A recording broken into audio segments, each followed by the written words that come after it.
السلام علیکم. Controversy today کے ساتھ آپ کی خدمت میں حاضر. اور جیسا کہ آپ کو معلوم کہ اب تک کی خبریں اور خبروں پر ہمارے تبصرہ نگاروں کی رائے. تبصرہ نگاروں کے تعارف سے پہلے آج کے موضوعات کا تعارف کروا دیں. کل ہم نے بات کی تھی مشرقی ہمسائے بھارت کے حوالے سے. آج DGISPR نے پریس کانفرنس بھی فرما دی. اگرچہ انہوں نے کرونا کے بارے میں بھی فرمایا، لیکن جو بھارت حرکتیں کر رہا ہے اس خطے میں امن کے حوالے سے، اس کو بھی بطور خاص انہوں نے کیا. ممتاز بھٹی صاحب میرا خیال ہے وہاں پہ موجود تھے، تو ان سے پوچھیں گے کہ وہاں پہ کیا کیا کچھ کہا گیا. حکومت پاکستان نے سرکاری طور پہ لاک ڈاؤن کے اندر 9 مئی تک کی توسیع کر دی ہے. اسد عمر صاحب نے آج ایک پریس کانفرنس کے اندر یہ بات بتائی ہے. ویسے حکومت یہ جو سسکا کے مار رہی ہے، میرا خیال ہے کہ ہمیں امریکہ کی طرح ایک قومی پالیسی کی ضرورت ہے. امریکہ نے 20 دسمبر تک لاک ڈاؤن کا اعلان کر دیا ہوا ہے، اور اس کے انہوں نے اپنے اداروں کو، تعلیمی اداروں کو، دفتروں کو، جتنے بھی دوسرے ادارے ہیں، سروسز کے ادارے ہیں، جو IT کے ادارے ہیں، ورک ایٹ ہوم کا آپشن بھی انہیں پلاننگ بھی کہہ دی ہوئی ہے کر لیں. ہم پتہ نہیں یہ کیوں سسکا کے اس قوم کو غیر یقینی کی حالت میں رکھنا چاہ رہے ہیں. دنیا کر چکی ہے تو ہمیں بھی کر لینا چاہیے. اس کے اوپر بھی بات کریں گے. آج جو ہے وہ اشیاء خورد و نوش کی قیمتوں میں اضافہ دیکھا گیا. رمضان سے ایک دن پہلے ہوتا ہے. پہلی رمضان کو پھلوں کی قیمتوں میں بہت زیادہ اضافہ ہوگا. میں آج یہ بات کہہ رہا ہوں کیونکہ اس دن بھی یہ فینومینا ہوتا ہے. چیزیں واپس اپنے نرخوں پہ آئیں اور پھر اس سے بھی واپس چلی گئیں جو کچھ دن پہلے قدریں کم ہوئی تھیں عدم ڈیمانڈ کی وجہ سے.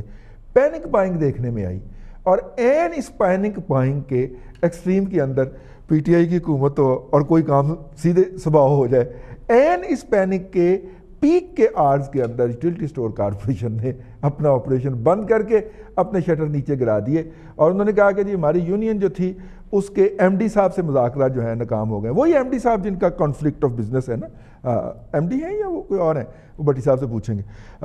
وہ جو ہیں پھر جناب کو 4-5 گھنٹے کے بعد مداخلت ہوئی کہیں سے، پھر وہ مذاکرات کامیاب ہوئے، اور یوں یوٹیلٹی اسٹور جو تھے وہ پینک بائنگ کے پیک آرز کے اندر بند رہے. تو اس سے قیمتوں کو ایک اور بھی بوسٹر لگا، قیمتوں میں اور اضافہ دیکھا گیا. یہ وہ ہیں خبریں. اس کے ساتھ ساتھ ایک اور بھی خبر آپ کو بتاتے چلیں. پچھلے دنوں جب جہانگیر ترین صاحب نے اپنی پارٹی سے ہلکی سی بغاوت کا عندیہ دیا، تو وہ پارٹی جو کہ کوئی سخت سوال کرنے کی نتیجے کے اندر صحافی کی مدر سسٹر 1 کر دیا کرتی ہے، جہانگیر ترین کے خلاف کوئی ٹویٹ نہیں آیا اور کوئی ٹرینڈ بھی نہیں بنا. لیکن PTI کے جو یوٹیوبرز ہیں انہوں نے انی پا دی، ات مچا دی جس کو کہتے ہیں، جتنے بھی ہیں وہ پارٹ ٹائم یا فل ٹائم یوٹیوبر. اور اس کے بعد پھر ضروری تھا نا جی ان کو بلا کے شاباش دی جاتی. تو آج وزیر اعظم نے بلا کے ان کو تھپکی دی اور انہیں کہا کہ ڈیجیٹل میڈیا اور سوشل میڈیا کو بھی حکومت اشتہار جاری کرے گی. مین اسٹریم میڈیا کا تو شکوہ یہی ہے کہ ان کا بجٹ جو ہے وہ ڈیجیٹل میڈیا کو دیا جا رہا ہے پچھلے 2 سال سے. حکومت پتہ نہیں کرے گی کا سگا کیوں استعمال کیا، کر رہی ہے. اور خیر سوشل میڈیا کے خاص طور پہ وہ جو ہیں سامعین کرام، میں آپ کو بتاتا ہوں جو کوئی میڈیا آپ کو نہیں بتائے گا، ان کو بھی اب سرکاری اشتہار ملا کریں گے، اور وہ جو ہے وہ تبرہ کیا کریں گے مولانا طارق جمیل کی طرح آپ کے اور میرے اوپر، کیونکہ ان کے خیال میں ساری قوم ہی بد کردار ہے، بے حیا ہے، اور اس لیے اس قوم پر تبرہ کرنا بالکل جائز ہے. آج کے موضوعات کا یہ تعارف اور آج کے مہمانوں کا آپ سے تعارف کرواتے چلیں. میاں سیف الرحمان صاحب جی سینئر جرنلسٹ ہیں اور ایڈیٹر ہیں روزنامہ جنگ کے اندر، دی نیوز کے اندر یکے ایز ایڈیٹر جنہیں کہہ دیا جائے. اور میاں سیف الرحمان صاحب جو ہیں ان کا شمار پاکستان کے سینئر صحافیوں میں ہوتا ہے. بہت شکریہ سر. ان کے ساتھ تشریف رکھتے ہیں ہمدم درینا جناب ارسلان رفیق بھٹی صاحب. بھٹی صاحب بیورو چیف ہیں دن میڈیا گروپ کے اور سینئر صحافی ہیں. اور اسلام آباد سے ہمیں جوائن کریں گے جناب ممتاز بھٹی صاحب. ممتاز بھٹی صاحب ہمارے دن میڈیا گروپ کے بیورو چیف ہیں، ریزیڈنٹ ایڈیٹر ہیں، روزنامہ دن کے سینئر صحافی ہیں، اور پاکستان کے معروف کالمسٹ ہیں. اکانومی کے اوپر آپ کی بہت زیادہ گرپ ہے، اور آج کرم نوازی کرتے ہوئے عنایت کرتے ہوئے سکائپ پہ ہمارے ساتھ منسلک ہیں جناب خالد محمود رسول صاحب۔ خالد صاحب بہت شکریہ آپ کا وقت نکالنے کا۔ چائے اپنی اپنی ہے، تسی اپنے گھر دی چاہ پینی ہے تے اسی اسٹوڈیو دی پینی ہے، ٹھیک ہے سر؟ اور چلتے ہیں جی اسلام آباد۔ آج جو D G I S P R کی پریس کانفرنس تھی اس حوالے سے ممتاز بھٹی صاحب سے رہنمائی لیتے ہیں۔ بھٹی صاحب، ہمیں جو خبر بتائی گئی پروڈیوسر صاحب نے، وہ تو انہوں نے بتائی کرونا کے حوالے سے۔ میرا نہیں خیال ان حالات میں صرف کرونا پہ بات ہوئی ہوگی، کیا کیا باتیں ہوئی جی وہاں پہ؟ دیکھیں پرنسپل آفیسرز کی، پرنسپل سٹاف آفیسرز کی، پی ایس اوز کی کانفرنس تھی۔ Chief of army staff general Qamar Javed Bajwa کی زیر صدارت یہ اجلاس ہوا، بڑا امپورٹنٹ اجلاس ہے، اور اس میں ان لینتھ جو ہے وہ جائزہ لیا گیا جو انڈیا کی طرف سے مسلسل کی جا رہی ہے خلاف ورزیاں، اس کا جائزہ لیا گیا۔ سیکیورٹی کی صورتحال کا، ایکسٹرنل جو تھریٹ ہے اس کا جائزہ لیا گیا، انٹرنل تھریٹ کا بھی جائزہ لیا گیا، جس میں کرونا سمیت باقی سارے معاملات اور کرونا کے سلسلے میں جو فوج اقدامات کر رہی ہے اس کا جائزہ لے کر مزید جو طریقہ کار ہے وہ وضع کیا گیا کہ کس طرح سے مؤثر جو ہے وہ کردار ادا کر سکتی ہے پاک فوج۔ اور اس کی سینسٹیوٹی کا اندازہ آپ یہاں سے لگا سکتے ہیں کہ فوج نے یہ فیصلہ کیا ہے کہ بارڈرز کے اوپر اپنی ویجیلنٹ برقرار رکھتے ہوئے، اپنی اسٹرینتھ برقرار رکھتے ہوئے وہ ملک کے اندر جو ہے وہ سول انتظامیہ کی مدد میں اپنا کام جو ہے وہ جاری رکھیں گے، اور ریزرو جو ہوتے ہیں، ریزرو نفری اسے کہتے ہیں جو ریٹائرڈ ہو چکے ہوتے ہیں اور کسی وقت بھی آن کال ہوتے ہیں، ہنگامی صورتحال میں ان کو بلایا جاتا ہے، تو وہ ریزرو جو ہے وہ طلب کر لی گئی ہے۔ چھٹیاں جو ہیں وہ فوج کی پہلے ہی بند ہیں، تو ریزرو جو ریٹائرڈ فوجی ہیں ان کو واپس طلب کر لیا گیا ہے اپنی یونٹس کے اندر، اور ان سے بھی کام لیا جائے گا ڈیپوٹیشن کا، جو کہ اس کے کرونا کے سلسلے میں فوج اقدامات کر رہی ہے۔ اس سے پہلے انڈیا چند دن پہلے جو ہے اپنی ریزرو اسی پروگرام میں ہم نے ڈسکس کیا تھا، اگر آپ کو یاد ہو کہ انڈیا نے اپنی ریزرو جو ہے وہ واپس بلائے تھے، طلب کیے تھے اور ان کو دوبارہ ڈیوٹی جوائن کرنے کا کہا تھا۔ تو ایک تو یہ کہ بارڈر کے اوپر جو صورتحال چل رہی، کل بھی ہم نے ڈسکس کیا رضوان صاحب، ایک تو اس حوالے سے امپورٹنٹ ڈیسیجنز لیے گئے ہیں۔ پھر یہ ہے کہ فوج نے یہ جو کل پرائم منسٹر کو بریفنگ دی تھی دونوں چیزوں کے اوپر I S I had quarter کے اندر، اور آج پی ایس اوز کے ساتھ بھی جو چیف آف آرمی سٹاف نے اس معاملے کو زیر بحث لائے کہ کرونا کی جو پروجیکشن ہے، گو کے جو ایسٹیمیٹڈ کیسز تھے ان کی تعداد اتنی نہیں ہے جو ہم نے اندازے لگائے تھے، لیکن آنے والے دنوں میں یہ تیزی کے ساتھ گراف اوپر جاتا ہوا دکھائی دے رہا ہے، جس کے انڈیکیٹر سامنے آ رہے ہیں۔ روزانہ کی بنیاد کے اوپر جو پازیٹیو کیسز ہیں وہ بڑھ رہے ہیں، اور اموات کی شرح بھی جو ہے وہ بڑھ رہی ہے۔ اس وقت 111 لوگ کریٹیکل پوزیشن کے اندر ہیں مختلف ہاسپٹلز کے اندر ملک بھر میں، اور یہ وینٹیلیٹر کے اوپر جو ہے موجود ہے۔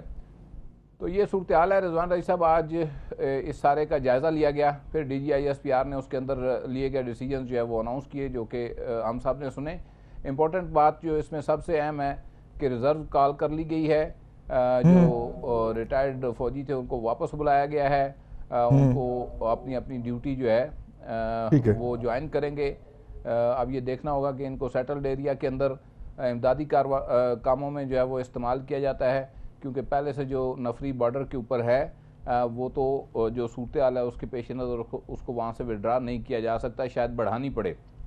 تو یہ ساری صورتحال تھی، اسی تناظر میں یہ انتہائی اہم لیول کی یہ تھی کانفرنس، اور اس میں جو فیصلے کیے گئے ہیں وہ آپ نے سنے ہیں۔ سب سے بڑا فیصلہ اس میں یہ ہے کہ فوج اپنی ذمہ داریاں جاری رکھے گی، اور انٹرنل سیکیورٹی کا جو ایک الاؤنس لیا کرتی ہے فوج انٹرنل ڈیوٹی کا، وہ سرنڈر کر دیا ہے۔ چیف آرمی سٹاف نے اس کی اناؤنسمنٹ کی ہے کہ جو معاشی صورتحال ہے اس کو مد نظر رکھتے ہوئے ملک کی انٹرنل سیکیورٹی ڈیوٹی کا جو الاؤنس لیا جاتا تھا وہ فوج نہیں لے گی۔ ٹھیک ہے خالد محمود رسول صاحب، میں آپ کی طرف آ رہا ہوں۔ یہ اس وقت آپ، میں نے جیسے کہ انٹرو میں کہا کہ امریکہ جیسے ملک کے اندر یہ اگر آپ ہاتھ ہلائیں تو ہمیں آپ کا چہرہ مبارک نظر آئے۔ امریکہ جیسے ملک کے اندر جو ہے وہ انہوں نے 20 دسمبر تک یہ جو لاک ڈاؤن ہے، کرونا لاک ڈاؤن، اس کا اعلان کر دیا ہے، جبکہ ہمارے وزیر صاحب جو ہیں اسد عمر صاحب، انہوں نے کہا جی 9 مئی تک توسیع، یہ ہم سسکا کے کیوں مارنا چاہ رہے ہیں؟ ہم اس حوالے سے ایک policy, corona is here to stay, اگلے سال اس نے پھر آنا ہے، اگلے سال پھر اس سے اگلے سال پھر آنا، 3 سال کا تو اس کا یہاں پہ پھیرا جو ہے وہ لگنا ہے اگر وہ اس سال چلا بھی جاتا ہے۔ تو ایسی صورت میں جبکہ ابھی ہمیں اس کے پوری طرح جو پہچان ہے، سمٹمز ہیں، اس کی خصوصیات کا بھی پتہ نہیں چل پا رہا، تو ہم نے احتیاطی تدابیر سے ہی اس کا مقابلہ کرنا ہے۔ تو ہم ایک نیشنل لیول کا ایس او پی ترتیب دیں جس طرح دوسرے ملک دے رہے ہیں، اور ایک غیر یقینی کی صورتحال سے نکلیں کہ ہمیں اس سچویشن کے ساتھ سروائیو کرنا۔ Your take. دیکھیں جی، 2 باتیں اس سارے قصے میں سامنے آتی ہیں۔ ایک سیاست بے رحم چیز ہے، اس کے سینے میں دل نہیں ہوتا۔